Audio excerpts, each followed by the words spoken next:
Thank you for joining us. I hope you listen every single morning. Murder stalked the hallways of Appalachia High School in Winder, Georgia, yesterday.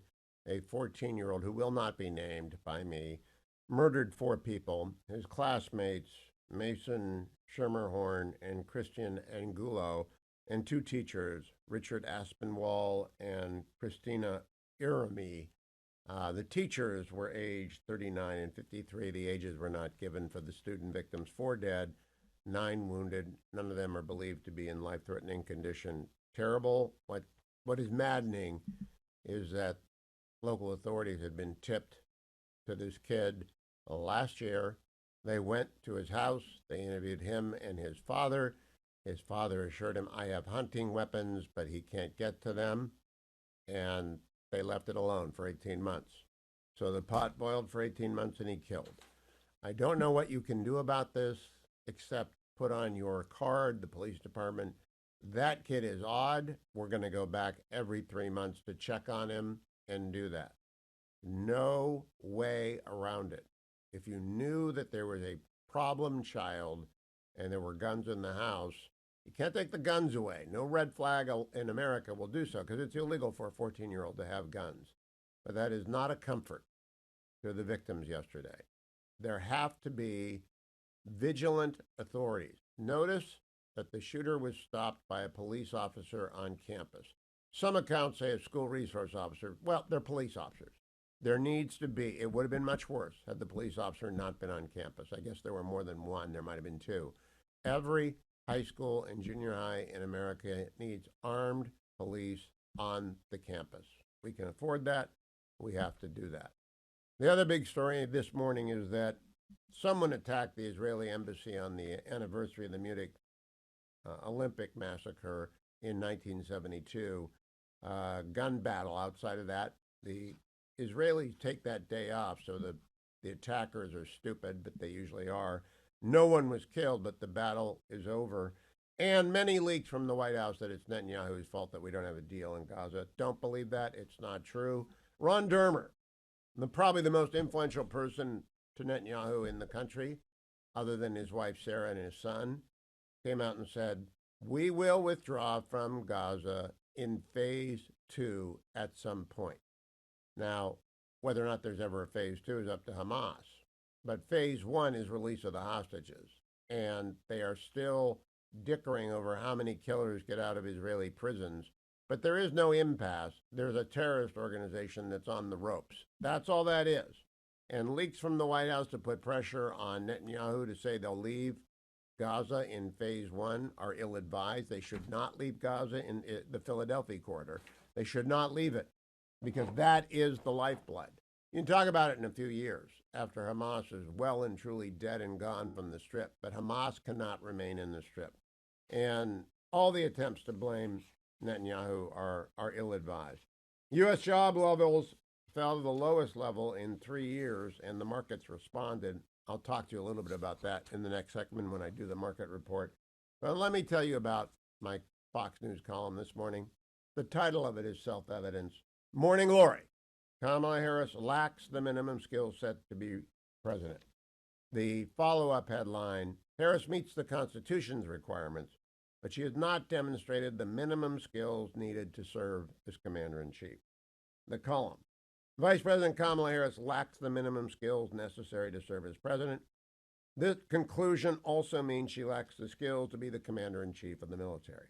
The absolute whiff that was her sit-down with CNN's Dana Bash demonstrated Harris's skills deficit. The upcoming debate, unless the moderators wholly avoid asking her even a moderately difficult question, will confirm this conclusion. Constitution's requirements are simple. The president must be at least 35 years old, a natural-born citizen, must have lived in the United States for at least 14 years. Harris checks all three of those boxes. The qualifications clause, for those of you following along at home, is in Article 2, Section 1, Clause 5. But what are the skills that are actually required to get most decisions right and to avoid catastrophically wrong decisions? First, a president must be able to identify, hire, and retain qualified senior staff to help him or her. Every president makes personnel mistakes, but they must master this skill or at least hire people who can do so as chief of staff and cabinet secretaries. Trump got pretty good at this by the end. He was bad at it at the beginning because he wasn't a Washington guy, didn't know much about it. Next, the president must be able to absorb enormous amounts of incoming information, make sense of it. He or she must be able to prioritize the crucial data provided to them, understand the choices they confront as a result of that information. Then they have to be at least an average decision maker. Again, every president makes mistakes. We cannot expect, because we will never get, a perfect president. But between the choices we are given, who makes the better decisions more often than the other candidate? A president must also be able to communicate to his or her subordinates in the executive branch, which includes the military, what their decisions are and in what order they are to be implemented. They also need to be able to recall their decisions, follow up on them, change course when the results do not match the expectations. Finally, a president must be willing and able to communicate that which needs to be communicated to a free people via a free press. He or she has to be ready, willing, and able to explain and persuade what they and the country are about. The record before us about Donald Trump and his ability to do the job is there. Controversial or not, Trump makes choices, explains them. He is never not available to the media. He can also assemble key appointees. When it came to picking nominees for the Supreme Court, for example, he selected 3 superb jurists. He had some big misses in his first year as president when it came to staff, but he will be far better prepared this go-around than after his election in 2016. Trump also made some mistakes during the unprecedented crisis that was COVID, but critically, he got the most important things done. Operation Warp Speed was a Trump initiative, and the vaccines it produced saved millions of lives. The mistakes of COVID era, such as the shutdown of schools, are at most, only partially his responsibility. I think Trump did as well as most presidents could have done. Had Operation Warp Speed not been launched and successfully completed, the catastrophe that was COVID would have been far, far worse. Trump also did not begin any new wars, but was prepared to use and did use military force when necessary, as with the elimination of the ISIS terrorists generally and its leader Abu Bakr al-Baghdadi specifically, and the killing of Quds Force commander Qasem Soleimani when he landed in Iraq with the intention of killing even more American troops stationed there. The Quds Force is the expeditionary arm of the Iranian Revolutionary Guard Corps, and Soleimani was assassinated by the American military at the order of Trump on January 3, 2020. Parens. An excellent question to pose to Harris on debate night next week. Did President Trump make the correct decision when he ordered the military to eliminate Soleimani in January of 2020? Trump has also begun a process to withdraw from Afghanistan. But his agreement with the Taliban had red lines which he would have enforced, and which President Joe Biden and Vice President Kamala Harris did not. The catastrophic collapse of the American mission in Afghanistan was the result. There is no evidence from her time as vice president or as United States senator to lead an objective observer to conclude that Harris is at all prepared to be president. Quite a lot to show she isn't, including her single interview since being swapped in as nominee given President Biden's manifest and very alarming incapacity. Harris's one high-profile job as vice president was to stem the flow of migrants across our southern border, and she failed miserably at doing so. She is trying to redefine her job description on immigration now, but Biden was explicit at the time that he put her in charge of the border. Stem the flow. She did not do that. In fact, there's no evidence she successfully completed any task at the border. Kamala Harris is afraid of the media, even the extremely friendly media. She will not sit down for interviews because every interview she has given has been a disaster for her. She can't communicate. Her rate of staff turnover is deeply worrisome. Those in the legacy media telling you otherwise about Harris's skills are the same people who told you Biden was just fine, absolutely great, until he displayed the unmistakable and unforgettable fashion that he isn't fine. Harris is not ready to be president, and there's zero indication that she can grow into the job or even has confidence in her own ability to do so. That's my new Fox News column. If you visit HHS Links, you will find a link to it there. If you visit Hugh Hewitt on X, you will find a link to it there. Send it everywhere. It's the key message for everyone to put on. She is just not, she would be the worst president ever. I mean, worse than James Buchanan. I don't think she has a minimum level of ability to even pretend to do the job. 60 days to the election. Voting begins tomorrow in North Carolina. Some people who vote that early aren't persuadable. They're hardcore, but they want to get it done because they don't want to forget it, or they don't want to not have voted in the election if they die between now and the election day. So votes become available. The election opens on Friday in North Carolina with absentees being out and possibly delivered. I begin this segment with a look at the markets, which are not great. They're very bad for Kamala Harris because they're spooked. They are absolutely spooked. Yesterday, Dow was up 0.09%. The S&P, the broad market, was down 0.16%. The NASDAQ down 0.3%. Gold shot up yesterday to 2,544. If you're buying gold today, do it from our friends and our sponsor at American Federal, AmericanFederal.com, 1-800-221-7694, 1-800-221-7694. Connects you to Nick Grovich and his team, and they're the people with whom you will diversify your holdings. If you want to put some gold in a safety deposit box, buy Krugerrands or American Eagles or Canadian Maple Leafs, nothing fancy. Don't try and outsmart the market. You're just putting away runaway money or absolute inflation protection. That's what gold is. For the past 100 years, it more than kept pace with inflation. You can put in there for 30 years, 20 years, 10 years. It will, if past is for present, is going to be the same in the future. It will more than keep up with the dollars. I'm not sure about a bank account in cash. I do, based on the past 100 years, think it's a good bet that gold will always be ahead of inflation. Again, it's trading at $2,544 an ounce this morning. That's not what you get when you call 1-800-221-7694. You get a conversation about how much are you buying?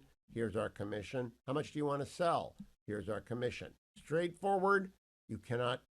The most important thing when you're buying or selling gold is that you trust the professionals on the other end. I know Nick. I've met Nick. When I next buy gold, I will buy gold from Nick, and so I want you to understand he's a good man, and that matters a lot. 1-800-221-7694. 10-year Treasury is down the lowest I can remember it under Biden and Harris, 3.76. That means that people are rushing with their money to the United States because the world's on fire. But gold, that's always a good thing. President Trump was in Pennsylvania with Sean Hannity last night. Maybe some of you saw it. Maybe most of you didn't. Let's play some of the town hall. It's in Harrisburg, Pennsylvania, where the former president, I think Trump's ahead. Trump's up in Arizona. Trump is ahead in Pennsylvania.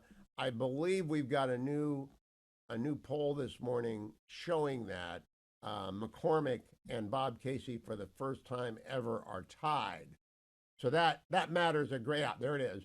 Pennsylvania, CNN, which is not a great polling record. Casey 46, McCormick 46. Dead heat. So you're going to see Trump, Vance, and McCormick every day, and you're going to hear them every day on the show because Pennsylvania is everything. So to my audiences in Scranton and in Wilkes-Barre, to my audiences in Philadelphia and Pittsburgh and in between and way up in Erie, you have the future of the republic in your hands. Here's Donald Trump talking with Harris about the debate that is upcoming, cut number 16. And she works for ABC, and she's at the round table talking about the debate. So we're going to watch very closely, but you're not allowed to do it. We even have a clause in the contract. You can't give them the questions, but I'm not sure it's going to help her that much, though.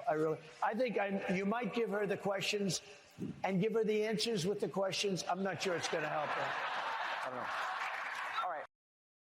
Cut number 18. One more question before. So I gave you the biggest tax cuts in the history of our country. If you let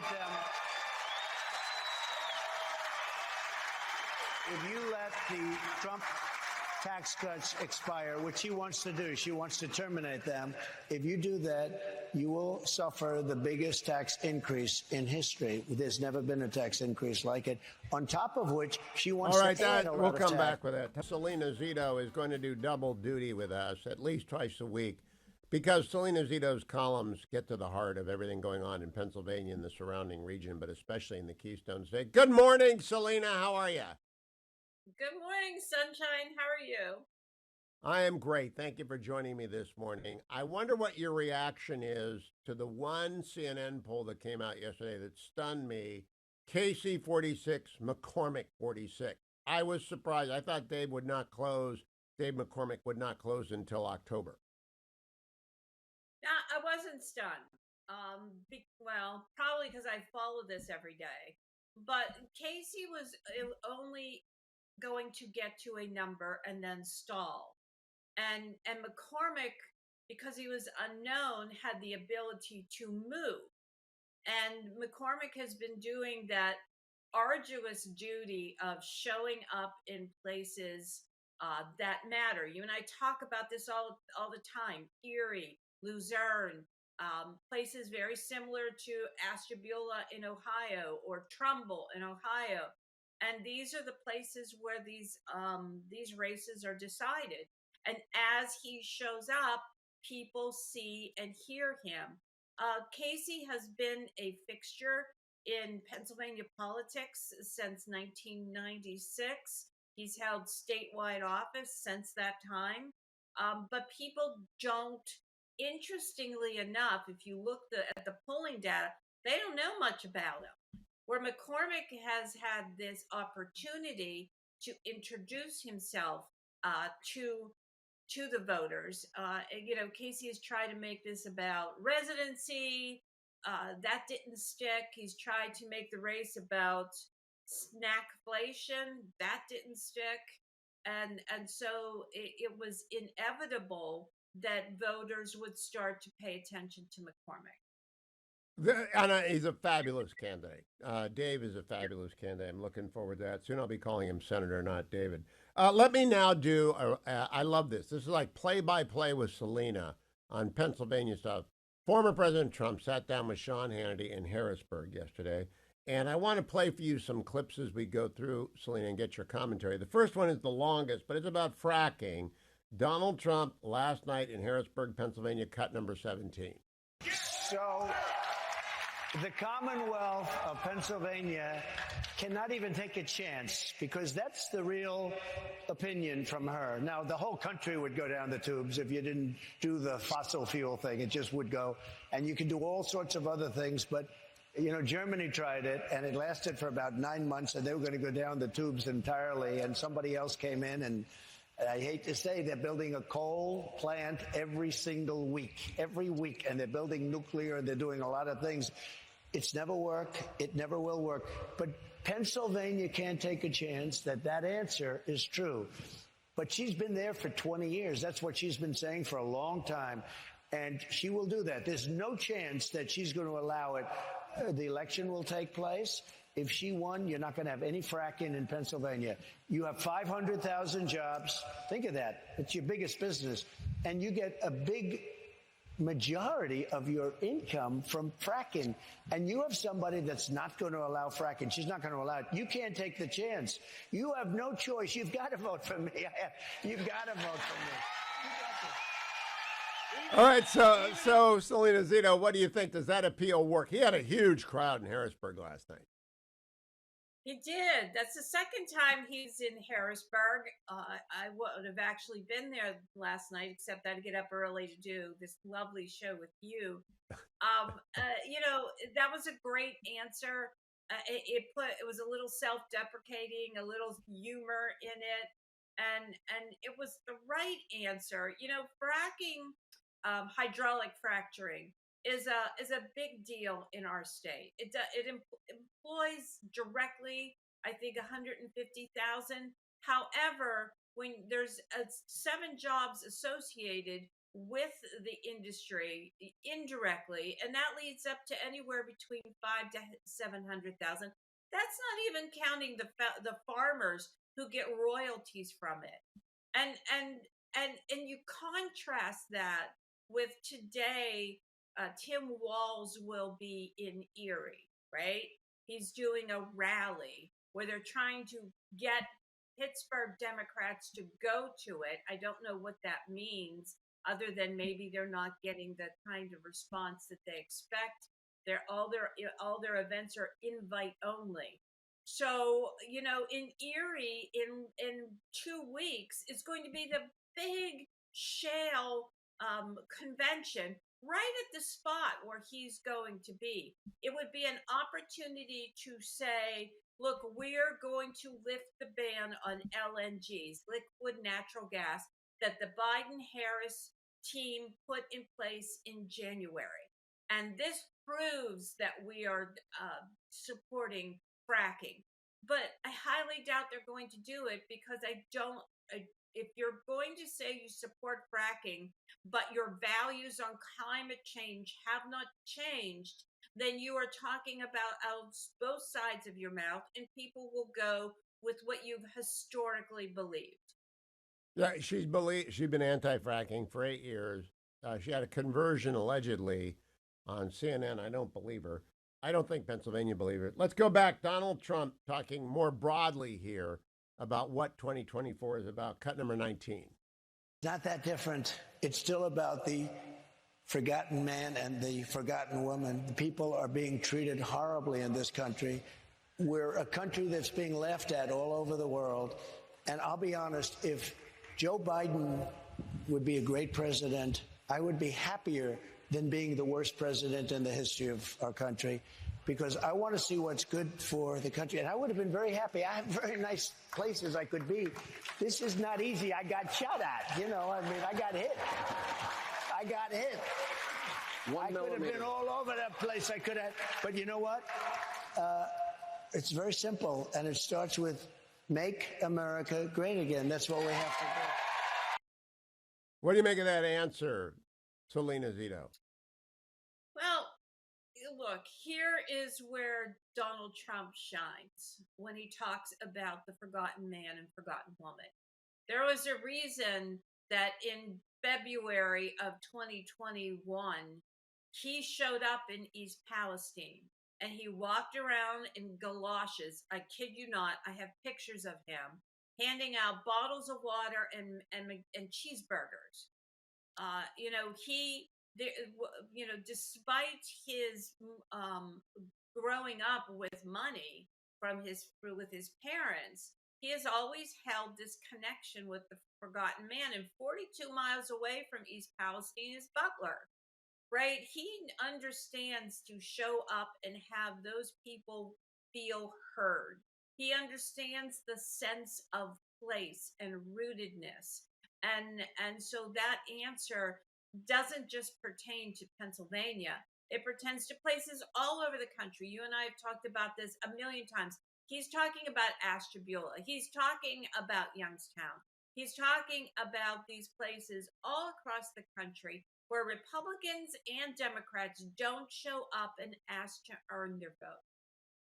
I am very glad as well that Sean Hannity asked him to react to the school shooting in Georgia yesterday, where 2 students, 2 teachers were murdered by a 14-year-old.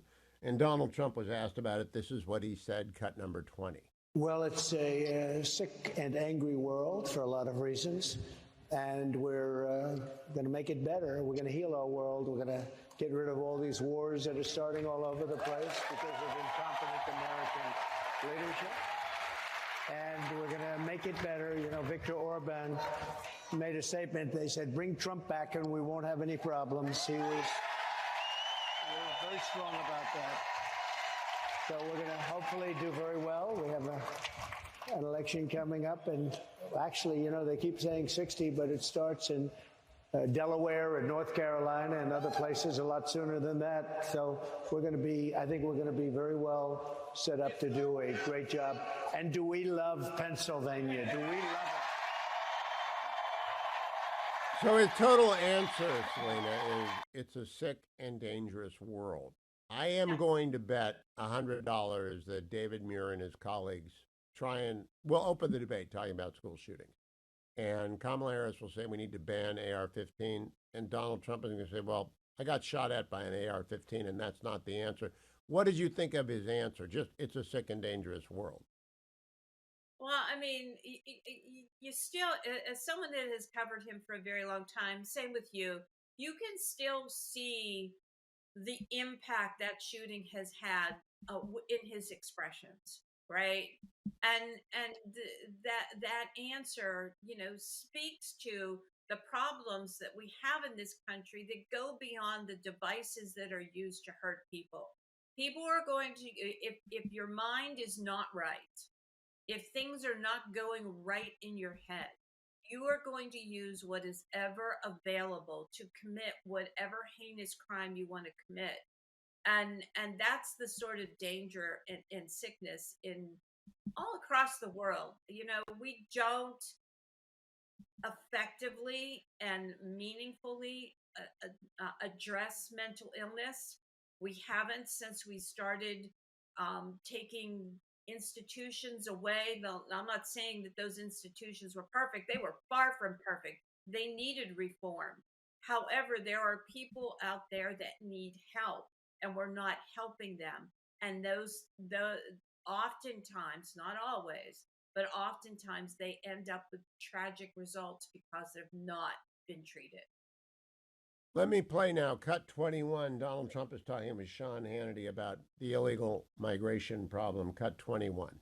If they won, you'd have not 20 million, you'll have 100 million people. You won't have Social Security, you won't have Medicare, you won't have anything. Already, if you take a look at the numbers, they're filling up and loading up Social Security, Medicare with illegal immigrants that have come into our country, many of them from jails and many of them from very bad places. And we're not. All right, Selena, we have less than a minute to the break. If you'll stay with me, I'd love to talk to you in the next segment as well, but a quick reaction to the 100 million illegals will come. We have no idea what the number is. We truly don't. The government doesn't know. The Border Patrol, they have an idea, but it needs to be addressed, and it needs to be addressed bluntly. And there are bad actors that are coming across more frequently than the families that are trying to escape hardships. Last night, former President Trump went to Harrisburg, Pennsylvania for a town hall with a massive crowd. Sean Hannity of Fox News hosted. The one and only Selena Zito joins me. Selena writes for the Pittsburgh Post-Gazette, the Wall Street Journal. She writes for the New York Post and the Washington Examiner, and everything that she does is at selenazito.com. Follow her on X at Zito Selena. Selena, I have one more cut that I want to play. It takes 1:42. Cut number 22. Donald Trump responding to Sean Hannity about Kamala Harris. Order. So she wants to be. If they won, you'd have not 20 million. Order. So she wants to be politically correct, and we can't be politically correct anymore. Look, we have October 7th. People saw it. We have things going on in the world right now with Israel and with the Middle East is blowing up. It's blowing up. We have Ukraine and Russia. That would never happen. That would have never happened. October 7th would have never happened.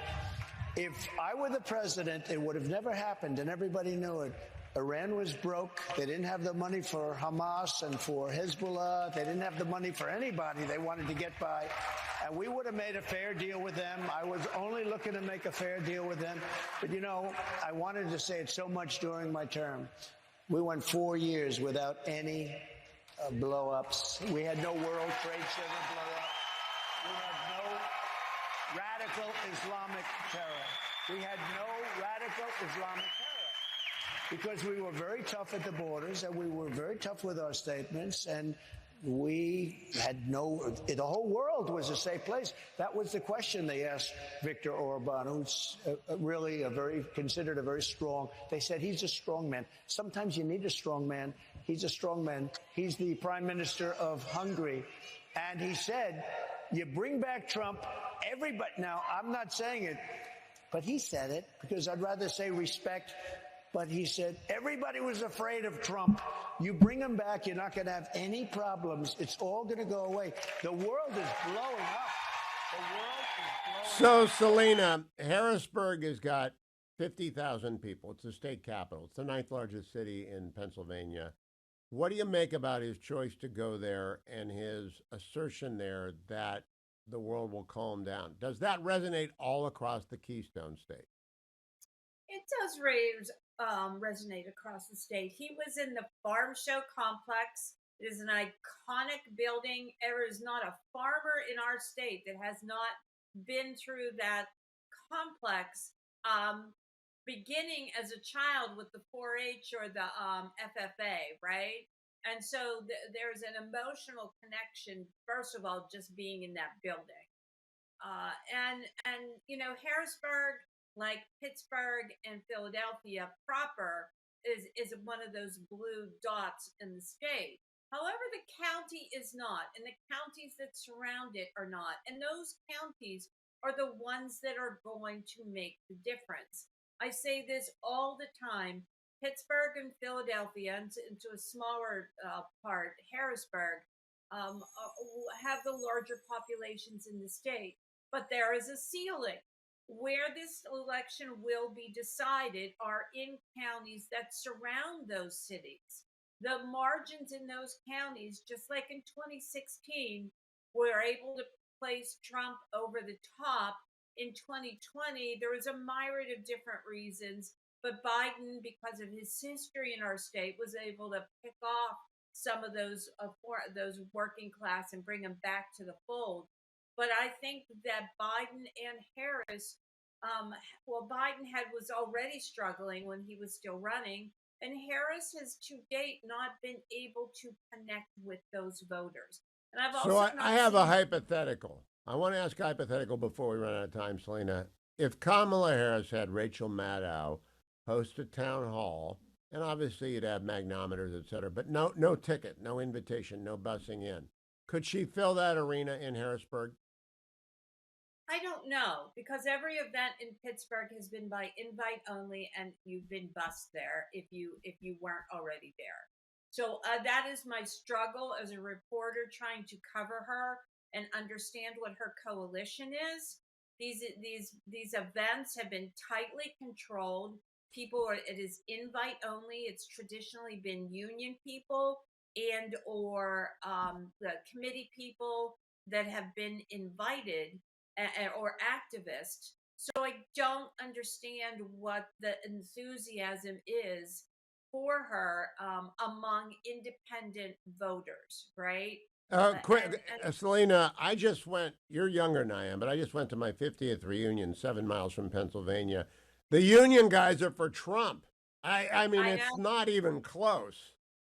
Well, but there's the union guys, right? And then there's the social justice unions, like the SEIU, like steel workers today aren't just steel workers. In fact, there's probably less steel workers in the steel workers union. They're baristas, right? And these are the people that are part of the social justice movement. So that makes it very, very different. Let us understand which we do, our purpose at this very moment.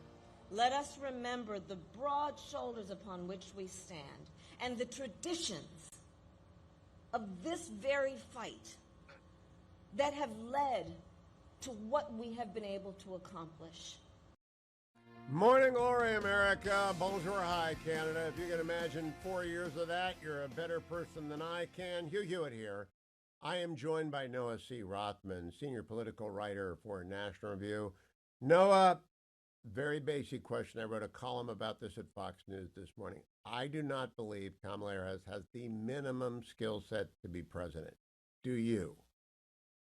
So I read your piece. All of your points are accurate, I think, and excellent, with the exception of the lack of communication. The fact that she is not communicating with us, that she seems to think that she can get away with campaigning for the president by doing maybe one debate, one interview, and then just letting the votes roll. Your early voting begins this month. That is discipline on her part. She's not a naturally taciturn person.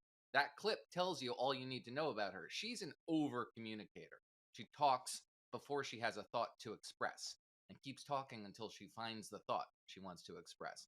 Her campaign is keeping her buttoned up and tight-lipped. And that's not something that's going to last in a Harris presidency. I imagine we're going to see a lot of a Harris president, probably more than we would even like. No, I don't think I have to worry about it because I really do think the engine fell off last Thursday night in CNN interview, and she stalled out and is plummeting. David Chalian, who I've worked with for a long time, very fine guy. He is leading analyst for CNN at Polls. Was on yesterday with Kate Boudon. Cut number 30. Let's play David so that Noah can comment. If you look at the white voters without college degrees, this is a Trump-based constituency, obviously. You see his huge numbers with this group. You see that this is a trouble sign for Harris. She also, in a place like Georgia, is not doing well with white college-educated voters. She probably wants to make up some ground with white college-educated voters across these battlegrounds as well, Kate. An important So gut check I also got to add to his assessment, the new CNN poll shows David McCormick tied with Bob Casey, 46-46. I did not expect McCormick to ever tie him in the polls. I expected he would win because of polling response some bias. interesting information. Yeah. Go ahead. What do you think? Yeah, so I was going through some of the exit polling from 2020 last night, and that represents those totals in that poll. If they were borne out on election day, represent a really significant improvement for Donald Trump with white working class voters. Joe Biden, for all his faults, chewed into non-college white males in particular, but white non-college generally, and kept the deficits down. For example, in Pennsylvania, it was under a single-digit deficit between the two candidates. And Kamala Harris underperforms with this demographic. Donald Trump naturally overperforms with it. So they've sacrificed whatever effort, whatever Joe Biden brought to the table, he kept those totals down for Republicans, and which has become Donald Trump's bread and butter. That is a real significant deficit in the Rust Belt in particular, in states like Michigan, Wisconsin, Pennsylvania. Joe Biden is not a popular president. That. Sure. Let's pause on that, Noah. If you went to 30,000 feet and you did time lapse of the red and blue maps from 2008 forward, you would see first Missouri, then Iowa, then Ohio go red. I mean, they're ruby red. They're not contested by the Democrats. Wisconsin purple and Pennsylvania light blue. I think this is the year the demographics take over. The older population takes over. The young people leave Pennsylvania. They leave Wisconsin. They go to the urban metropolises like Austin and New York, and they go to the West Coast. I think those states are going red. What do you think? Yeah, so the trend, when I was a kid, Missouri was the swing state, and then it was Ohio and Florida, and the demographics, as you said, changed. So and they became more Republican as a result. So the reciprocal effect, though, is happening on the Democratic side too, where Democrats are picking up what used to be a really reliable Republican constituency, educated, white, affluent suburbanites. And where those demographics are strong, those states are shifting in the Democratic column, and most of them are in the Sun Belt. Arizona and Georgia spring to mind. There are others. So far, this trade-off looks better for Republicans than it does Democrats, although one constituency is growing. College-educated, white, affluent suburbanites is a growing constituency, and I don't think it's smart for Republicans to give up on them, per se. Nevertheless, Republicans have a real opportunity, obviously, to reprise the surprise that happened in 2016, especially in Pennsylvania, and it's interesting to see how the Kamala Harris campaign is responding to this. By bringing Joe Biden to Pennsylvania, into Pittsburgh, to campaign alongside her on Labor Day, it's a real admission of weakness from the Harris campaign. This is not a popular president. Joe Biden is not a popular guy. The fact that they're bringing him there out of the shadows and embracing him, really, even though this campaign has an imperative of getting away from Joe Biden, getting away from his record, they have no choice but to do that, but to embrace him in Pennsylvania, because he appeals to the Rust Belt crowd, especially in places like former steel towns like Pittsburgh. So the Harris campaign, for all its appeal. Mark Halperin noted that yesterday Kamala Harris campaigned in New Hampshire. Now he said, so who's got the problem in New Hampshire? And I thought that was a telling observation. I didn't know she was in the Granite State, which is just to my south, but I do think that's a tell. What do you think, Noah Rothman? It is a tell. They're not giving up on New Hampshire. They're not giving up on Virginia. They're going to dispatch to Virginia. They're not giving up on Minnesota. Minnesota is tighter than it was, according to at least one local pollster, tighter than it was before Tim Walz joined the ticket. This is going to be an extraordinarily tight run race. They're going to fight for every single constituency. The same, again, and I have to stress, the same is true in places like Arizona and Georgia, which were gone for Democrats when Joe Biden was at the top of the ticket. They are now in play. They're fighting. Last question, Noah. This will take some time for you to answer. I want to give it to you. Until last night, the Harris campaign was trying to change the rules for the debate on Tuesday night so that the mics would be open. They gave up last night because it was this untenable position. They said that we had to stick to the rules and Trump had to show up because he agreed to them. Trump conceded, okay, I'll show up. Then they tried to change the rules to open the mic. The mics will not be open. A candidate gets 90 seconds to respond, and then there can be follow-ups from Muir and whoever else is there with Muir. What do you expect from that rule set and from these candidates on Tuesday night? Let me just say, I like the rules. I like having these mics cut. That debate, the first debate, was one of the most edifying experiences in a debate that I can remember. You don't learn anything from crosstalk. You learn stuff when the candidates get to speak and be heard. So I appreciate that. Kamala Harris's campaign is raising a big stink about it. Why? Because I think they want to set expectations low. I think they want to say, well, we had all these canned responses and they were going to be great, but the moderators didn't play ball. And so we're behind the 8 ball, and now Donald Trump has the advantage. That suits the Harris campaign. They want you to think they're behind the 8 ball, that everything's not going their way. Donald Trump could learn something from that. They should start saying, don't trust all of Kamala Harris's record in debates where she's been awful and you remember her being awful. No. She's had all these years to practice and she's much better than you remember her being. They need to start doing that now because they only have 2 working days now, but until the debate. The Harris campaign should raise as much of a stink as they can about this rules thing. Although I think it would help her because if she wanted to say this I'm talking thing, I saw this clip. I'm sorry, I'm digressing, but I saw this clip of Democrats, the Democratic Party, producing the Harris's best moments in debates. 2 of them, 2 out of 5, were the I'm speaking thing. And in one of those times, she was steamrolled by Mike Pence, who just effectively dismantled the line. And this is what they had to promote. These were her greatest hits. It was not a great showing. I don't expect Kamala Harris has improved all that much. But if she needs the mics do you think to push her over the finish line, she's in trouble.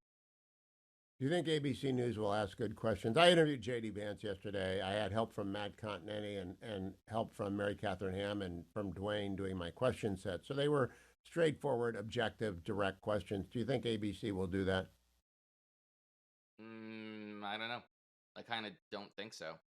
I suspect that they will try, but I don't think they will be the questions that you or I would want to see asked.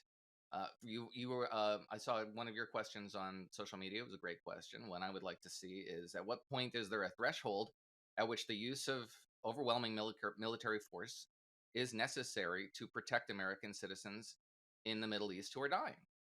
An American was killed last week. 3 American soldiers were killed in Jordan in January. 32 Americans were murdered by Hamas on October 7th. At what point? And we're under attack in the Red Sea and then the Strait of Bab el-Mandeb. When is the point at which it is appropriate to protect Americans who are under fire from foreign threats? There's been retaliatory responses, but they've not restored deterrence. When is it appropriate for you as president to restore deterrence through the use of overwhelming military force? WBZ in Boston covered the New Hampshire, quote, air quotes, rally that Kamala Harris held yesterday. They had to bus people in from Boston. Cut number 29, Beth Germano of WBZ. Well, behind me, hundreds of invited Harris supporters are leaving and boarding shuttle buses. This was a departure for Kamala Harris, leaving toss-up states to come to New Hampshire. I just think it's amazing that they have to bus in people. I do think that there is a plummeting plane that is the Harris campaign, and people know it, and they don't know what to do because she can't do interviews. They won't change the rules of the debate. They are counting on, I don't know what they're counting on. I think Donald Trump is coming back. We're going to go out on the battlegroundtour.com. I'm going to do 3 of them: Detroit, Columbus, and Pittsburgh in late October. If you want to find out where I'll be and where Prager will be and Gallagher and Zeb Gorka and the rest, go to battlegroundtour.com, find out. Also want to send you to one of our sponsors' website. Heritage Foundation is a sponsor, and they are a friend. Kevin Roberts was with me last week talking about Project 2025. And I just want to repeat the message. And if you want to find out the full fact, go to 25truth.com. Donald Trump did not write the Project 2025. He had nothing to do with it. that is a project that is done every year of a presidential election by the Heritage Foundation, beginning in 1980, when it is possible that a new Republican might enter the White House. They don't do it in the years when a Republican is already in the White House because that Republican is presumed to know what the Heritage Foundation believes. The Heritage Foundation is a fine, beautiful, wonderful think tank, and their mandate for leadership, which Edwin Fulner produced for Ronald Reagan in 1980, had a profound impact on how they staffed and operated the Reagan administration. One of the things was they hired a lot of young people like me. I went to work in the Reagan administration in 1985. I went to D.C. in 1983, actually 1984. I went to D.C. in 1983 after Michigan Law did a year on the D.C. circuit. Then I went into the Department of Justice. And I went to the White House and I stayed until the Bush administration. Then I went back to California. The point being, Heritage had stressed credential young people. I was young at the time. Right? So you get out of law school, and I got out of law school in 1983.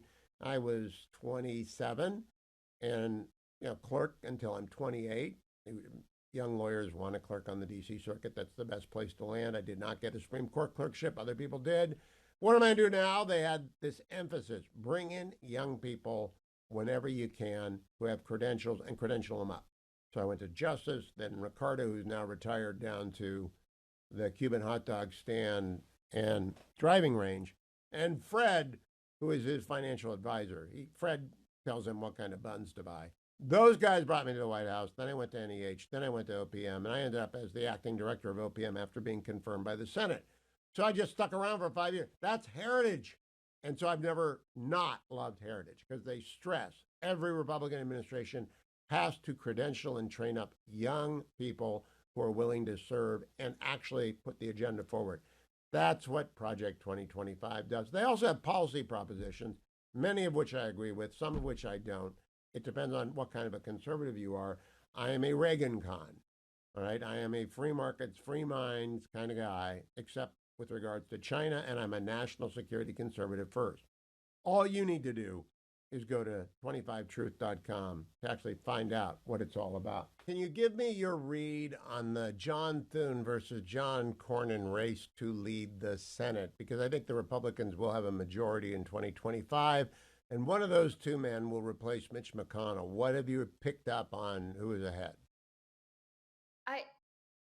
It's hard to kind of tell this early who's ahead, but it's interesting that they're taking different tracks. So Thune has been a little bit less supportive of Donald Trump. He's been a little bit more in the Mitch McConnell angle and kind of leading the more centrist, moderate Republicans. Cornyn has been playing a different game. I think he's been leaning way more into his relationships with Trump and touting Donald Trump's policies much more and trying to pull in some of the kind of more conservative pro-Trump wing of the Senate. They both are fundraising and working on relationships, and it's definitely a race underway. We like to call it the John race. Yeah, I know both men, and they're both fabulous senators, and they're both friends of the show, so I don't have an opinion on who would be better. They'd both do fine jobs. I just have no idea on what basis a senator casts a vote. Do you? I think there's a series of different reasons. I think one is they'll cast a vote on vision. So I think that even getting closer to when they have their leadership elections, you're going to probably be hearing Thune and Cornyn behind closed doors saying, this is how I intend to lead the Senate. Here's how I'll navigate complicated issues. Here's how I will or will not work with Donald Trump. Some of it's also based off of personal relationships. I tell people all the time, DC is a big networking. It's who you know and how well you know people, because that's sort of how this town operates, and it's a big part of its currency. So there are 11 races that Republicans think they can pick up. I'm not going to bother talking about West Virginia and Montana because I think they're in the bag. I think we're going to see Senator, Governor elected in West Virginia. The governor's going to win, Jim Justice, and in Montana, I believe Tim Sheehy is going to blow out John Tester because Trump is killing there. The big three are Ohio, Pennsylvania, and Maryland. Yesterday, CNN came out with a poll, and I was kind of shocked. Dave McCormick is tied with Bob Casey. And I mean, it's 60 days to go. Dead tie, Did that dead tie, surprise yeah. you? You know, I don't know if it surprises me because I think that we've been seeing this trend with the battleground states, and maybe Kamala Harris and Joe Biden are also in a tie in that state, and maybe it's some of the down ballot effect that's happening there. But I also think that September is sort of a weird month when you're looking at polls, and maybe in like another week or another two, we start really sort of seeing people really starting to articulate how they're going to vote. In the presidential, we'll also see it shaped by the upcoming presidential debate. But yeah, it's definitely one of those races, especially as a reporter, we love kind of watching the heated neck and neck kinds of races. I have to say, I think Dave McCormick is the equal of any Senate candidate I've ever seen campaign. And I've been doing this since 1990. I remember, stumping for John Thune in California and doing event after event after event before I joined the Post and had to leave off doing political events. But I thought John Thune was a great candidate. He lost the first time, won the second time, beat Tom Daschle. I think Dave McCormick is his equal on the stump. That brings me to Ohio. I personally think Bernie Moreno is underrated by Democrats. He's got sparkle. And I moderated the debate that he did with J.D. Vance and Matt Dolan back then.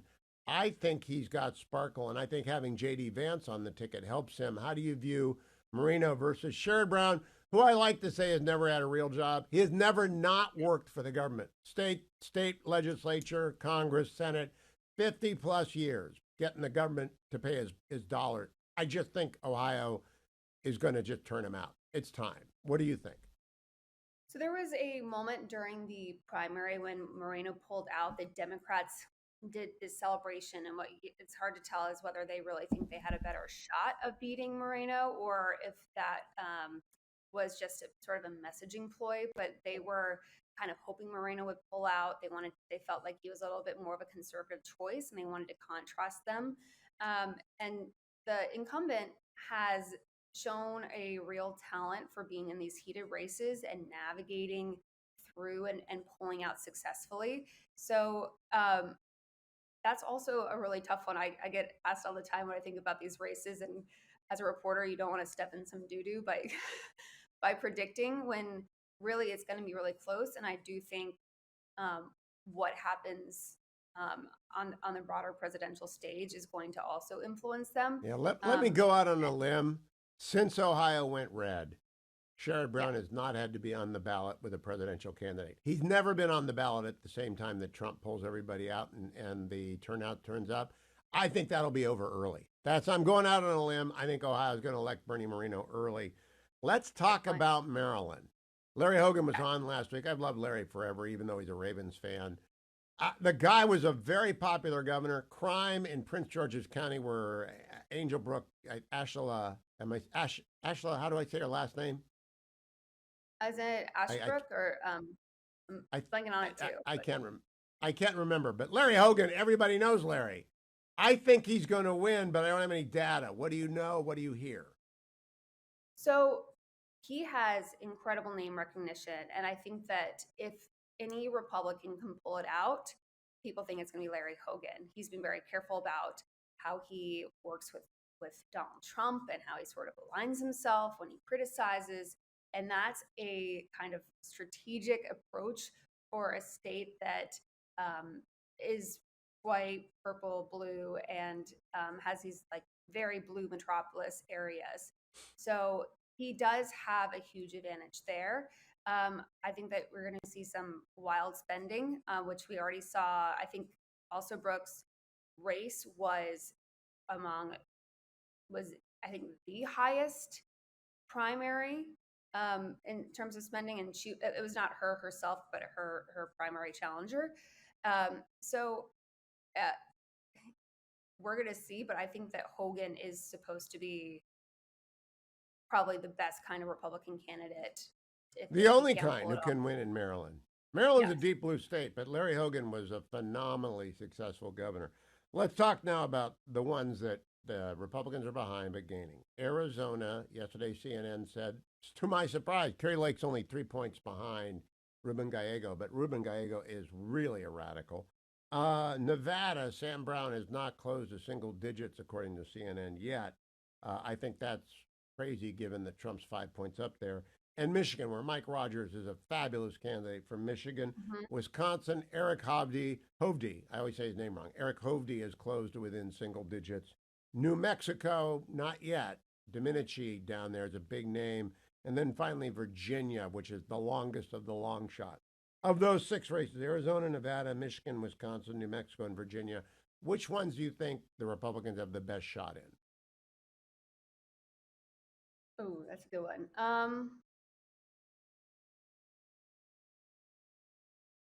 Again, it's Arizona, Nevada. Arizona's Kerry Lake, Nevada's Sam Brown, Michigan is Mike Rogers, Wisconsin is Eric Hovde I would against say Tammy Mike Baldwin. Rogers and Sam Brown. I think that it's kind of going off of those are some of the candidates that I think Republicans think are just generally strong, and they hope that maybe in the final couple week stretch before the election, they're going to be able to shift points. And Nevada is, I think, interesting in terms of how they do polling, especially they deal with a lot of border issues. And if Trump is able to maybe pull him up, maybe there's something not resonating in the polls there. But I think that Republicans have optimism there. And Mike Rogers also is coming in with experience and name recognition. It's also just going to be a test of what the conditions are in the broader national scene. So let me give you an Arizona check. Until Doug Ducey got behind Kerry Lake, I was doubtful that she could win because she needs the Ducey Republican. He's a fabulously popular governor, and Kerry Lake branded herself with the election recount, and she had to unbrand herself, but she got lucky. Ruben Gallego is not Kristen Sinema, is not Mark Kelly. He is a radical leftist, and she is only 3 points down in the new CNN poll. And Doug Ducey just got in a week ago, endorsing her. And I think that's going to bring home the McCain Republicans. So watch that space. Have you talked? I don't know Ruben Gallego except by his record. The guy, I honor his military service, but he votes on the hard left. What is he trying to run away from that? He definitely has more of a progressive record, but I don't know if Ducey will bring the McCain Republicans. And I just say that because Cindy McCain and some of the McCain family are very much not fans of Kerry Lake. And you can see it sort of spilling out on social media. I think that Kerry Lake had gone after McCain too much in the past. She tried to then patch things up when she realized that the McCain name was pretty important for her moving forward in this race. And I think that Cindy McCain, if I'm recalling the tweet correctly, has had some sort of essentially go to hell sort of response. And so I don't know if that is going to influence some of the McCain voters or how closely they're even paying attention to that. But Ducey definitely is some sort of stamp of approval. And that's something that Kerry Lake has been able to do this election cycle. Is she's been able to get the NRSC to come back her, the more of the establishment. She's run a kind of more toned down, different kind of campaign, which she needed to do in order to get this sort of support of the establishment. I had her on yesterday. She's talking about border and crime, then crime in the border, then border and crime, and then she talks about crime in the border. And you know what? That's good, and Ducey helps a lot. Let me close by asking you about the House. I don't follow it closely enough because the generic ballot doesn't mean anything to me. What's the feeling that you have about whether or not the Republicans hold their majority? So I was talking to a few Republicans recently. There's a few things in the mix. One, and I wanted to amend myself. You had asked me, I think, before I went on vacation, if there was anything big coming up. And I basically said all of their major priority goals were done. But there's a spending fight coming up this month. And so if there's government shutdown, that might impact their majority. But I think that they're also very much high. Yeah, they're going to avoid that. They're going to avoid that. Senator Jim Talent used to represent Missouri in the United States Senate. And now he's actually shown up on Dwayne's World, Dwayne's new podcast. And I played Dwayne's World music because I just want to say, Senator, having to put up with Dwayne for a full length conversation, I greatly admire your chops of going on Dwayne's World. Is the headache over yet? Has it passed? Yeah, well, I'm doing fine. I just wonder how Dwayne is doing, having to deal with me for 20 or 25 minutes when we do the show together. Well, I just want to know when we just had a shot of Dwayne. The glare from the forehead just makes me crazy. All right. Anyway, Senator, my big question: Thune is running against Cornyn. I know both men; they're both friends. They come on the show a lot. I have no dog in this fight. Neither do you. How does anyone make a choice when you have two superb senators of great experience who are Reagan conservatives, both of them? I mean, how do you choose? Yeah, leadership races are often very difficult, and what Olivia said is correct. A lot of it will come down with, I think, particularly in this race, because they'll both make very fine leaders. I mean, John Cornyn was in my class when we went in the Senate together, and I've known John Thune for 30 years. He was on the Small Business Committee in the House with me in the 90s when I chaired the committee. Oh my gosh, boy, do you have conflicts. Yeah, exactly. They're both outstanding people. I think a lot of it is going to come down to things like personal knowledge and contacts. I think it'll come down to things like the issues you think they would naturally prioritize given where they're from. Okay, so John is I can't use the word John. So Thune is a small state, heavily agricultural state, northerner. Cornyn, of course, is a Texan. So it'll come down to things like that. On the one hand, when you get the Texans, they're great at raising money. I mean, they have great political instincts. On the other hand, how many Texans do you want involved in the leadership running thing? So I think it's going to come down to things like that. But I really want to reassure your listeners that whoever we get is going to be an outstanding leader, and we really need somebody like that.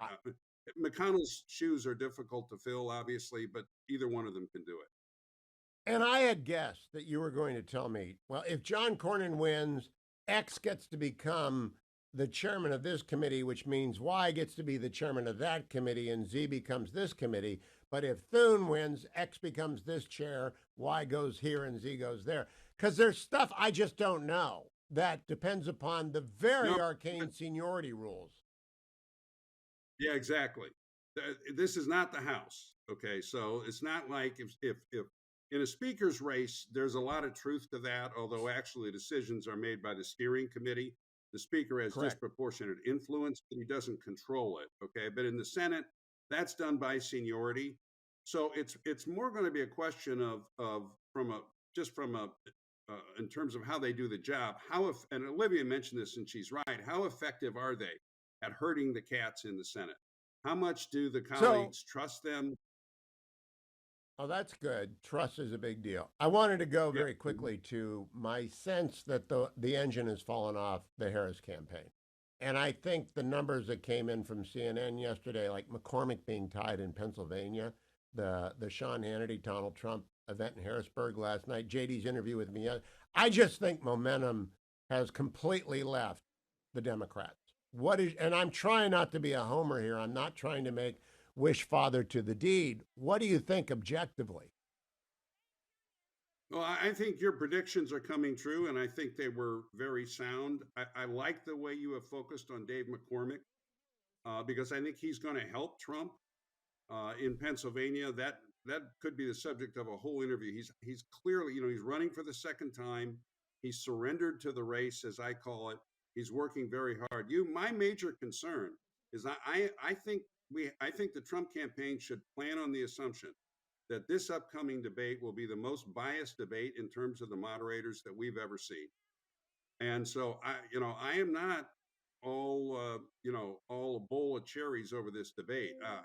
It's tough if the moderators really are determined to get you.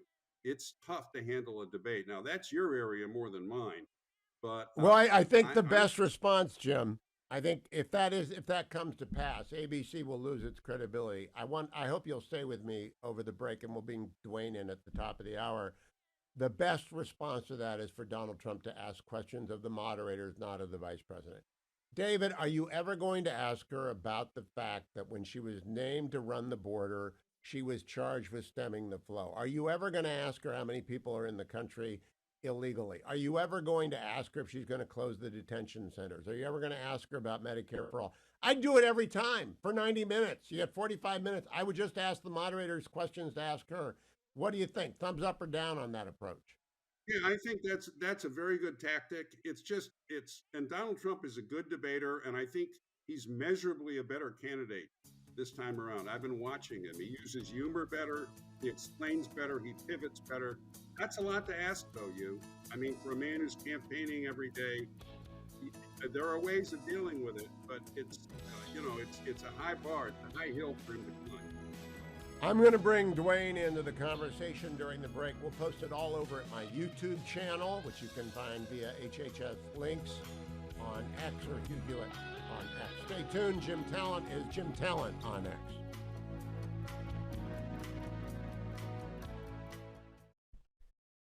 I'm back now with Senator Jim Talent, former senator from Missouri, former House member from Missouri. And now I'm going to bring in Generalissimo because he's the host of Dwayne's World, our new podcast.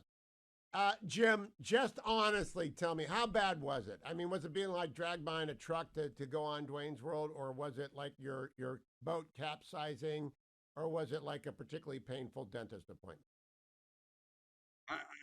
I have to tell you, my experience every time I've done the show is that the time goes by incredibly fast.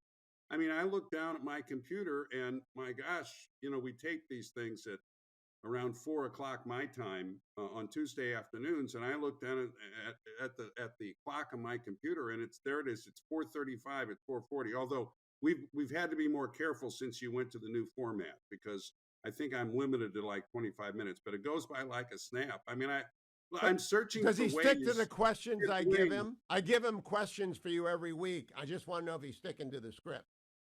No, I think I can say with confidence that he asks whatever he damn well wants to ask. Yes, he damn well does, doesn't he?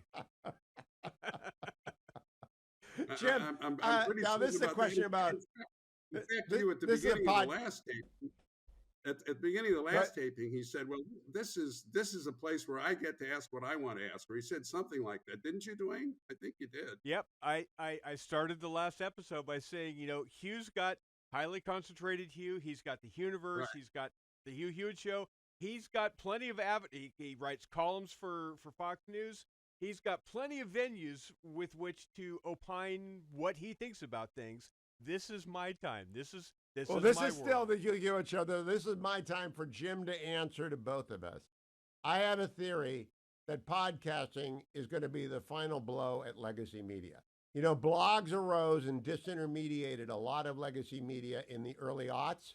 Then they got overtaken by the New York Times, the Washington Post, the Wall Street Journal, the three that survived. And they took in all the subscribers and the blogs fell. Now podcasting is there. And I listen to Commentary Pod, the editors.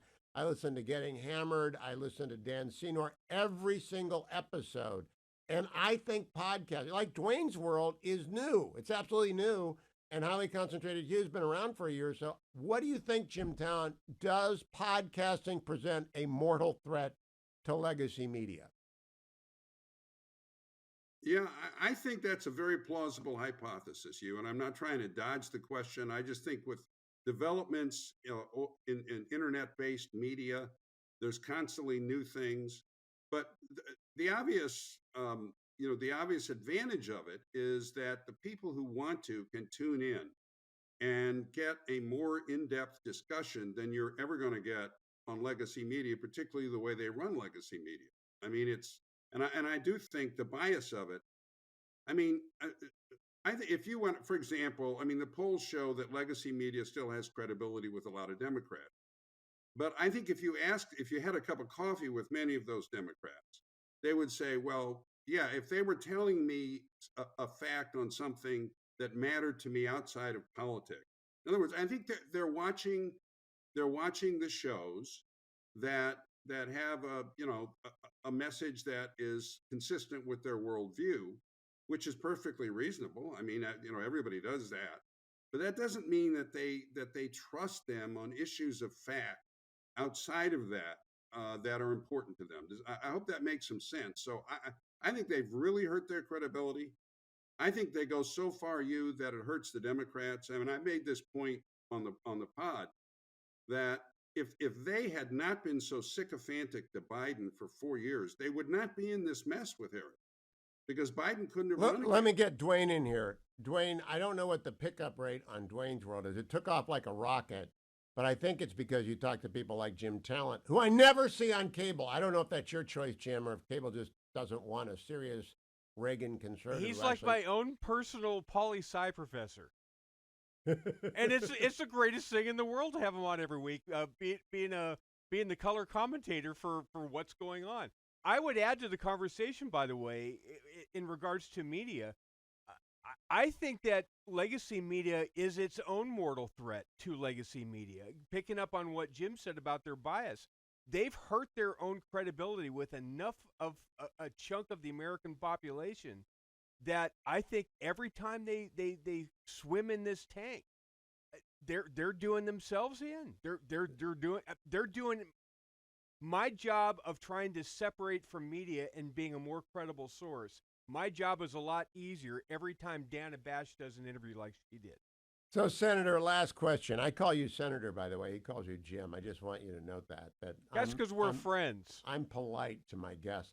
Senator, do you think it's because Americans crave substance, or is it because of bias? I think it's the former. I think they want to hear you. You're running national security studies at the Reagan Foundation. I think they want to know what's going on without a lens. That's what I think is why podcasting is taking off. Well, first of all, I have to say the reason I did your show, and I'm grateful to be invited on and continue to do it, even though I don't do a lot. I do radio sometimes, but I don't do a lot outside of that, is because you are, the best broad-based interviewer on national security issues that I think is in the media today. You're the best read. You ask the best questions. And I think a lot of people do your show for that reason. I think Cotton does. I think there's a lot of people who do. Yeah, I do think that podcasting, because it allows an in-depth discussion, and because I think a big part of the reason it goes around the mainstream media that people don't trust anymore. If you look at issues like, let's just take the pandemic, that should never have been a partisan issue and largely should not have been a political issue. And I think the media's handling of the pandemic, which directly affected people's lives, we could go down the issue, and Dwayne's heard me rant on this 100 times. I think it was terrible. I mean, just one thing, the way they suppressed really distinguished voices like Jay Bhattacharya, Sunetra Gupta. Number one, Jay Bhattacharya. Yep. Absolutely. I mean, and that I couldn't even see the political reason for that, particularly once the election was over. And they did it. And, all those folks better than I do. But they used to be professional. By and large, they used to be well-read. I mean, they understood the beat they were covering. And I really question whether they do now. And I don't say that with any malice. I mean, I really don't. I do. I agree with you. I think they're too young. I don't think they know anything. And I think podcasting is a palatable alternative. That's why Dwayne's World has taken off so quickly. And in fact, I'm going to play this segment in segment 3 of the upcoming hour, just so people know what I think is going on out there, and you, and yes, unfortunately, Generalissimo. Jim Talent, thank you as always, Senator. That's Senator Talent. That's Senator Talent. Senator Jim Talent. You can follow him on X at Jim Talent. Thank you so much. I want you to know that we are not going to bring up the Jets at all this year because it's just too hard on Jim.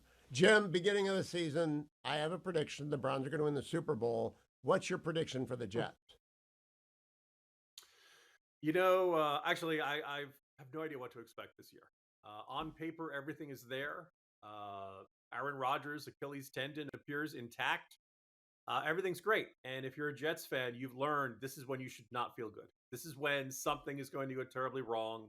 A meteorite is going to hit the stadium or something like that. So, no, I'd say the range is probably 6-7 wins on the low end and 11-12 wins at the high end. And It's built to Jim, you're compete going this gray. year.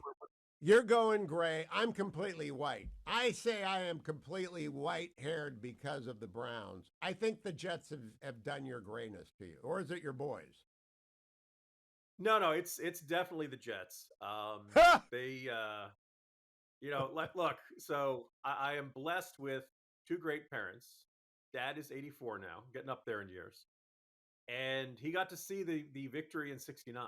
And in fact, he became a Jets fan back in the '60s because he and his friends and his brother couldn't get tickets to the Giants games. This is right around when they drafted Namath. So all of a sudden, there was this excitement around that. Well, being a Jets fan is something you pass from father to son, and I have passed on to Absolutely. my kids. My boys are Like, Browns fans, and my dad got to see the 1964 Super Bowl. It was the NFL championship then over the Colts. So you and I are in the same boat, but I'm in a better boat than you, I think. All right, Jim, let's get No, serious. you're not. I just How had many Jim Super Bowls Talon you got? on. How many What's Super that? Bowls the Browns have? How Well, many? we've got Okay. so many NFL titles, I can't count them.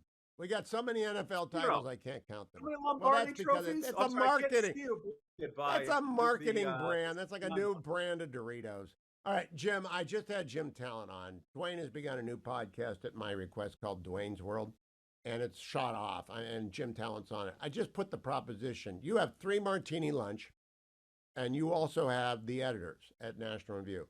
I listened to those. I listened to commentary. I listened to Dan Senor. And I asked Jim Talon, I want to ask you, I think podcasting is a mortal threat to legacy broadcast because it's substantive and it's smart. And people want both, and often funny, unless Dwayne's involved. And so it's usually humorous as well. Do you think podcasting is the death knell of legacy media? It is a step in that direction. You familiar the phenomenon of the long tail, right? The idea that like it Yes. used to be before the days of Amazon, you'd go to a bookstore and what they had is what they had, and if they didn't have what you wanted, maybe they would special order it. You'll see.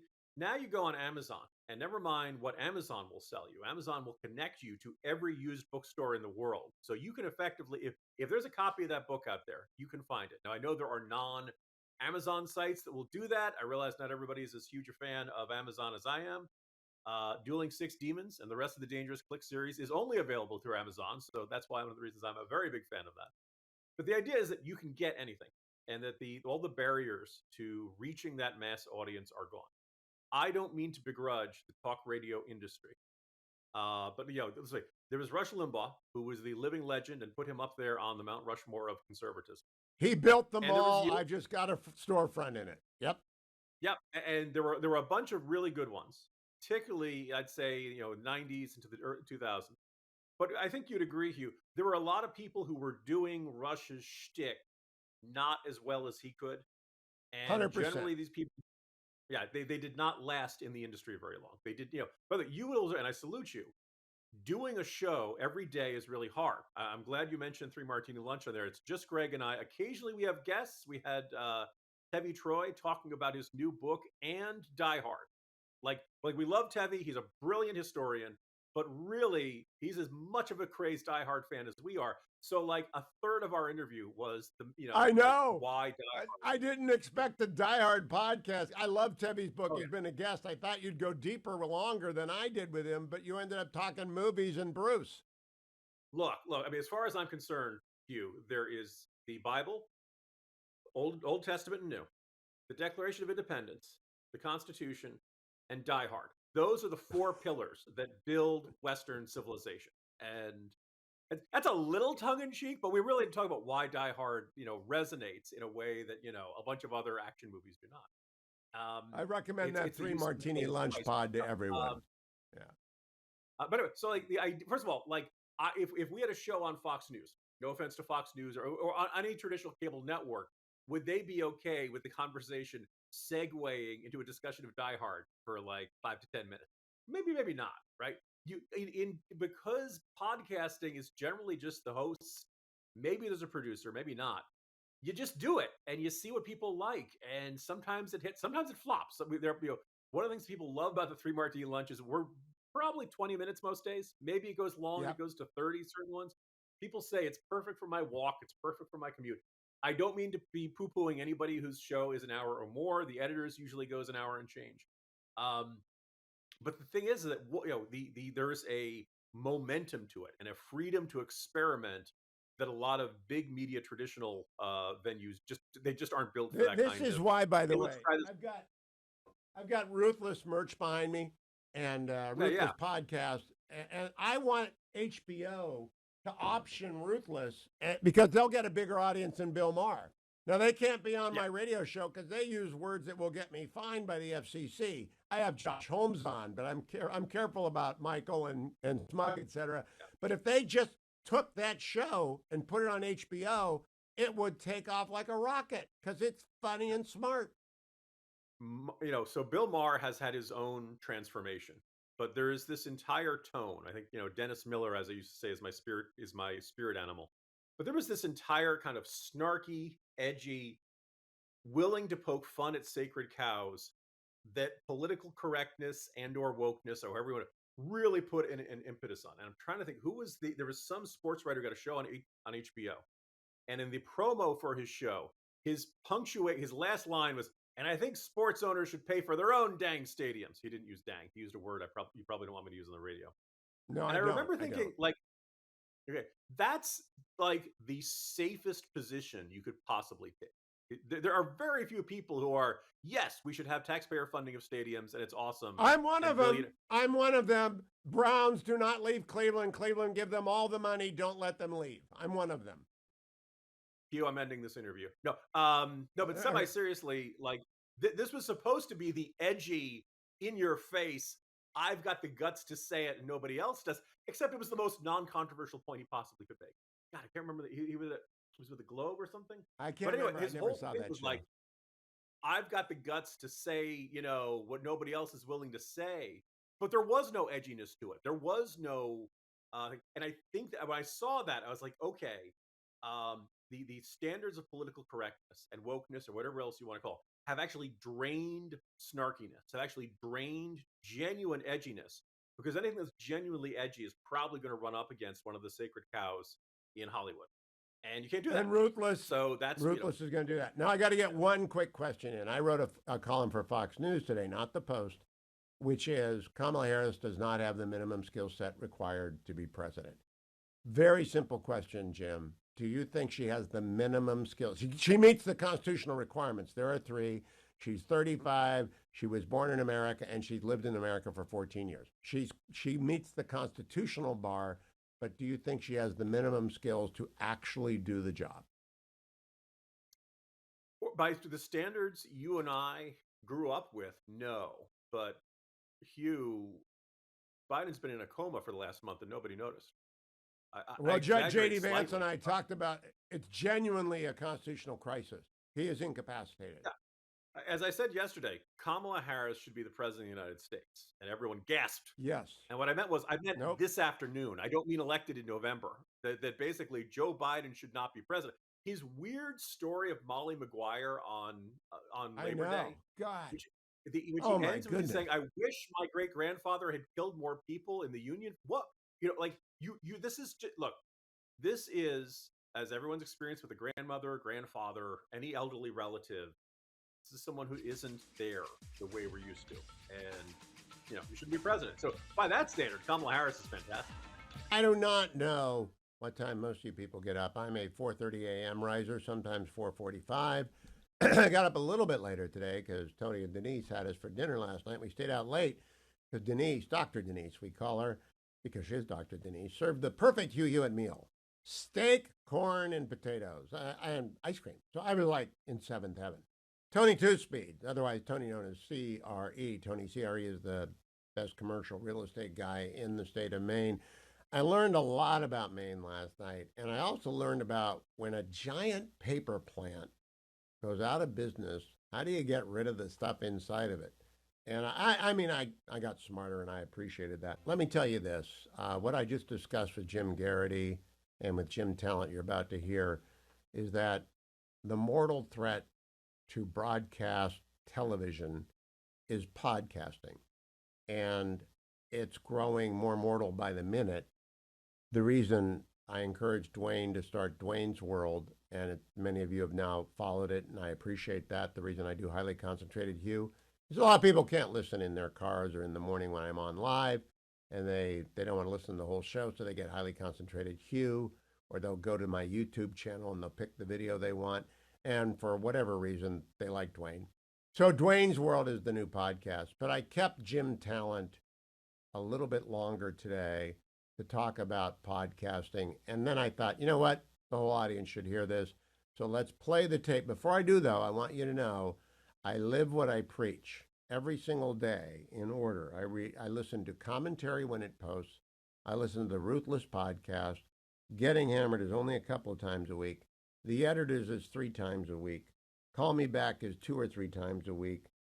3 Martini Lunch is 3 times a week. Dwayne's World is 2 or 3 times a week. The Foundation for the Defense of Democracy's Morning Brief. Those are my substantive podcasts. I listen to every one of them. I also have sports podcasts. Terry Talkin, Terry Pluto, and Dave Campbell talk Cleveland sports, and they're the best. They're so smart. So yesterday we were talking about picking up Matt Boyd and Alexander Cobb at the trading deadline, which is amazing. The Guardians could go deep in the postseason because of that, although they lost last night to Kansas City. They have a 4.5 game lead over the Royals and over the Twins, and it's September, whatever day it is. And I listen to Buckeye Talk, and I listen to Kings of the North, and I have my sports pods. I don't expect you to like that, but they've been around for a long time. That's what's keeping something like Cleveland.com afloat, is that people pay for the sports pods. The fact of the matter is podcasting is going to crush broadcast media because people want content. And that's what I talked about with Jim Talent during the break, along with Dwayne. Let's listen in. I'm back now with Senator Jim Talent, former senator from Missouri, former House member from Missouri. And now I'm going to bring in Generalissimo because he's the host of Dwayne's World, our new podcast. Jim, just honestly tell me, how bad was it? I mean, was it being like dragged behind a truck to go on Dwayne's World, or was it like your boat capsizing, or was it like a particularly painful dentist appointment? I have to tell you, my experience every time I've done the show is that the time goes by incredibly fast. I mean, I look down at my computer and my gosh, we tape these things at around 4 o'clock my time on Tuesday afternoons, and I look down at the clock on my computer, and it's 4:35, it's 4:40. Although we've had to be more careful since you went to the new format, because I think I'm limited to like 25 minutes, but it goes by like a snap. I mean, I'm searching. Does he stick to the to questions I give him? I give him questions for you every week. I just want to know if he's sticking to the script. No, I think I can say with confidence that he asks whatever he damn well wants to ask. Yes, he damn well does, doesn't he? Jim, I'm now this is a question about. In fact, you at the beginning of the last taping, at the beginning of the last taping, he said, "Well, this is a place where I get to ask what I want to ask." Or he said something like that, didn't you, Dwayne? I think you did. Yep, I started the last episode by saying, Hugh's got Highly Concentrated Hugh. He's got the Universe. Right. He's got the Hugh Hewitt Show. He's got plenty of he writes columns for Fox News. He's got plenty of venues with which to opine what he thinks about things. This is my time. This is still the Hugh Hewitt Show. This is my time for Jim to answer to both of us. I have a theory that podcasting is going to be the final blow at legacy media. Blogs arose and disintermediated a lot of legacy media in the early aughts. Then they got overtaken by the New York Times, the Washington Post, the Wall Street Journal, the 3 that survived. And they took in all the subscribers and the blogs fell. Now podcasting is there. And I listen to Commentary Pod, the Editors. I listen to Getting Hammered. I listen to Dan Senor every single episode. And I think podcasting, like Dwayne's World, is new. It's absolutely new. And Highly Concentrated Hugh has been around for a year or so. What do you think, Jim Talent? Does podcasting present a mortal threat to legacy media? Yeah, I think that's a very plausible hypothesis, Hugh. And I'm not trying to dodge the question. I just think with developments in internet-based media, there's constantly new things. But the obvious the obvious advantage of it is that the people who want to can tune in and get a more in-depth discussion than you're ever going to get on legacy media, particularly the way they run legacy media. I mean, and I do think the bias of it. I mean, if you went, for example, I mean, the polls show that legacy media still has credibility with a lot of Democrats. But I think if you had a cup of coffee with many of those Democrats, they would say, well, yeah, if they were telling me a fact on something that mattered to me outside of politics. In other words, I think they're watching the shows that have a message that is consistent with their worldview, which is perfectly reasonable. I mean, everybody does that, but that doesn't mean that they trust them on issues of fact outside of that that are important to them. I hope that makes some sense. So I think they've really hurt their credibility. I think they go so far, that it hurts the Democrats. I mean, I made this point on the pod that if they had not been so sycophantic to Biden for 4 years, they would not be in this mess with Harris, because Biden couldn't have run again. Let me get Dwayne in here. Dwayne, I don't know what the pickup rate on Dwayne's World is. It took off like a rocket, but I think it's because you talk to people like Jim Talent, who I never see on cable. I don't know if that's your choice, Jim, or if cable just doesn't want a serious Reagan conservative. He's like my own personal poli-sci professor. And it's the greatest thing in the world to have him on every week, being the color commentator for what's going on. I would add to the conversation, by the way, in regards to media, I think that legacy media is its own mortal threat to legacy media. Picking up on what Jim said about their bias, they've hurt their own credibility with enough of a chunk of the American population that I think every time they swim in this tank, they're doing themselves in. They're doing my job of trying to separate from media and being a more credible source. My job is a lot easier every time Dana Bash does an interview like she did. So, Senator, last question. I call you Senator, by the way. He calls you Jim. I just want you to note that. That's because we're friends. I'm polite to my guests. Senator, do you think it's because Americans crave substance, or is it because of bias? I think it's the former. I think they want to hear you. You're running national security studies at the Reagan Foundation. I think they want to know what's going on without a lens. That's what I think is why podcasting is taking off. Well, first of all, I have to say the reason I did your show, and I'm grateful to be invited on and continue to do it, even though I don't do a lot. I do radio sometimes, but I don't do a lot outside of that, is because you are, the best broad-based interviewer on national security issues that I think is in the media today. You're the best read. You ask the best questions. And I think a lot of people do your show for that reason. I think Cotton does. I think there's a lot of people who do. Yeah, I do think that podcasting, because it allows an in-depth discussion, and because I think a big part of the reason it goes around the mainstream media that people don't trust anymore. If you look at issues like, let's just take the pandemic, that should never have been a partisan issue and largely should not have been a political issue. And I think the media's handling of the pandemic, which directly affected people's lives, we could go down the issue, and Dwayne's heard me rant on this 100 times. I think it was terrible. I mean, just one thing, the way they suppressed really distinguished voices like Jay Bhattacharya, Sunetra Gupta. Number one, Jay Bhattacharya. Yep.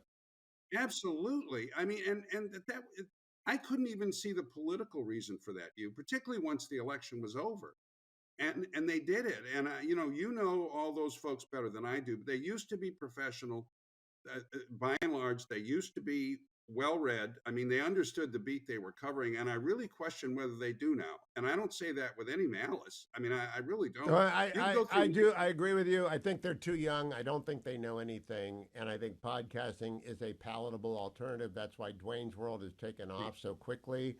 And in fact, I'm going to play this segment in segment 3 of the upcoming hour, just so people know what I think is going on out there, and you, and yes, unfortunately, Generalissimo. Jim Talent, thank you as always, Senator. That's Senator Talent. That's Senator Talent. Senator Jim Talent. You can follow him on X at Jim Talent. Thank you so much.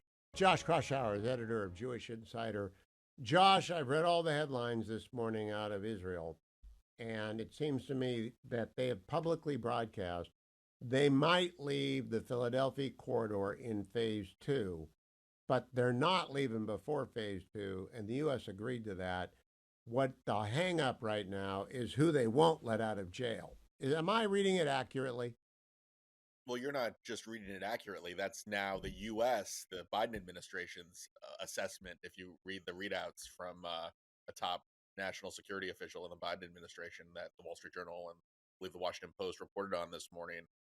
Look, the Israelis have always thought that the American position has been naive and it was self-defeating to put pressure on Bibi when the problem is Hamas. I mean, Hugh, we've been talking about this for months on this show that the message and the tone from the administration, even as they support Israel, has been to oddly put as much pressure on Bibi as it is to put pressure and turn the screws on a terrorist group that is just executed 6 hostages, 1 American in the last couple weeks.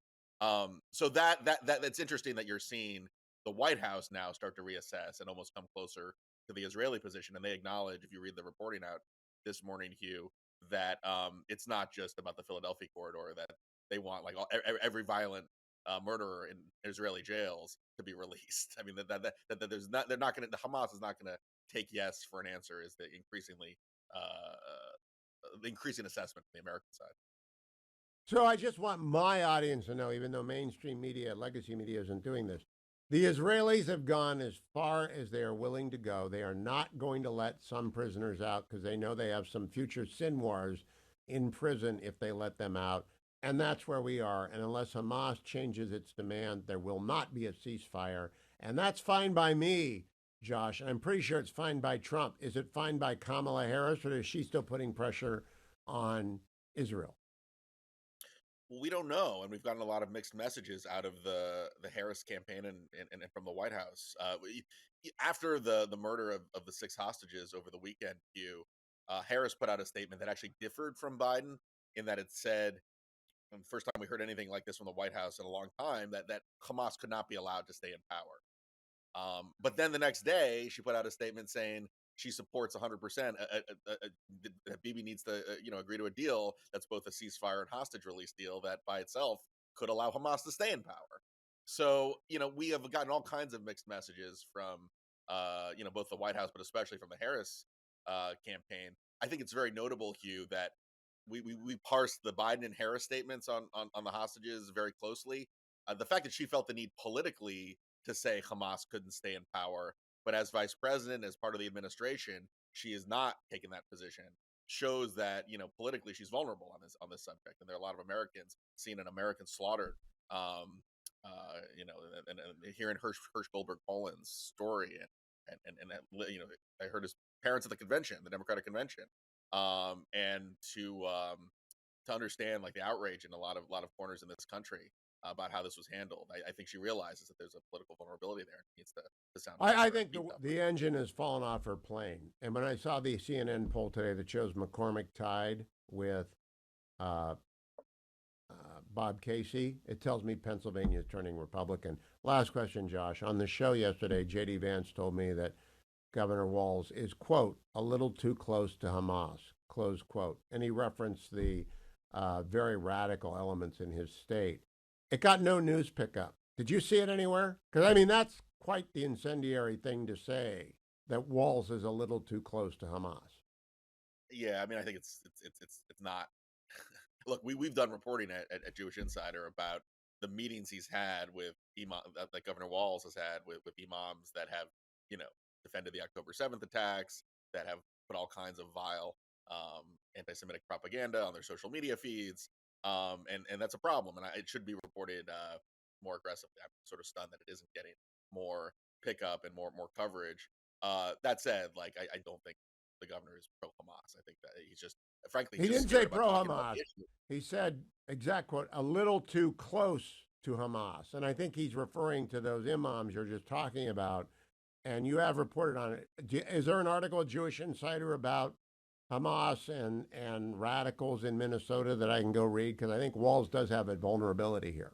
Oh yeah, I mean, before Governor Walz, the day before Governor Walz was picked as Harris's running mate, we did a big deep dive on his record in Minnesota, which goes into some of the outreach. And look, he is on the political level. There is a very left wing, anti-Israel sentiment in the state of Minnesota. Probably Michigan and Minnesota, of all the states in the country that are competitive states, have the most kind of anti-Israel left wing sentiment. So that's the political reality, and that's who Governor Walz was pandering to throughout his gubernatorial. Well, I'm glad Vance isn't pulling any punches. I just don't think legacy media wants to cover that aspect of the Walz governorship. Have you seen it covered anywhere besides Jewish Insider or with me? Well, the Examiner, broke the news about some of those relationships, but yeah, I mean, it is kind of remarkable that the scrutiny that you would expect from a presidential or vice presidential nominee just hasn't been there. We're still waiting.